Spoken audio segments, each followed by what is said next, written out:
Subscribe کیجیے ہمارے channel کو اور بیل آئیکن کو دبائیے۔ السلام علیکم ورحمۃ اللہ وبرکاتہ۔ بسم اللہ الرحمن الرحیم۔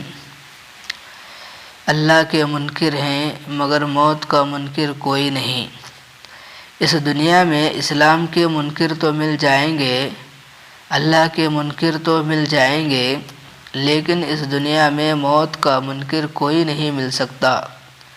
موت ایک ایسی اٹل حقیقت ہے جس نے بالآخر ایک دن آنا ہے۔ انسان دنیا میں جتنا بھی زندہ رہے ایک دن اس انسان کو مرنا ہے۔ ایک بادشاہ نے بڑی چاہت سے اپنا محل بنوایا، تعمیری کام کے لیے اپنے خزانے کے دروازے کھول دیے۔ جو چیز اس کو محسوس ہوئی کہ اچھی نہیں بنی اسے دوبارہ اچھا بنوا دیا، حتیٰ کہ بادشاہ کی نظر میں وہ محل اتنا خوبصورت تھا کہ اس میں کوئی بھی خامی نہ بچی تھی۔ بادشاہ نے اپنی رعایا میں اعلان کروا دیا، جو کوئی اس محل میں نقص نکالے میں اس کو انعام دوں گا۔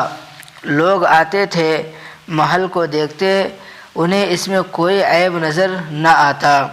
چنانچہ کئی دن اسی طرح گزر گئے، لوگ آ کر دیکھتے رہے اور واپس جاتے رہے۔ کسی کی ہمت نہ تھی کہ بادشاہ کے بنے ہوئے محل میں کوئی نقص نکالتا۔ ایک اللہ والوں کا ادھر سے گزر ہوا، انہوں نے بادشاہ کی یہ بات سنی، وہ بھی محل دیکھنے کے لیے آئے۔ محل دیکھنے کے بعد بادشاہ کے سامنے پیش ہوئے اور کہنے لگے، بادشاہ سلامت، مجھے آپ کے محل میں دو عیب نظر آتے ہیں۔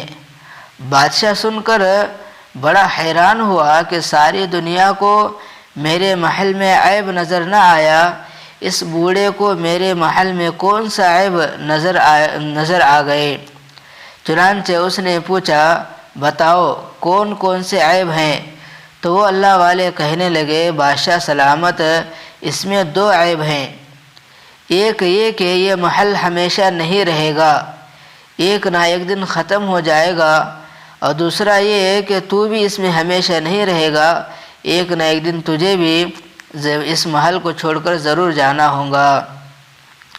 دنیا میں انسان جتنی بھی لمبی امیدیں باندھ لے، جتنے اچھے کاروبار کر لے، جتنے خوبصورت مکان بنا لے، آخر اسے دنیا کو چھوڑ کر جانا ہوگا۔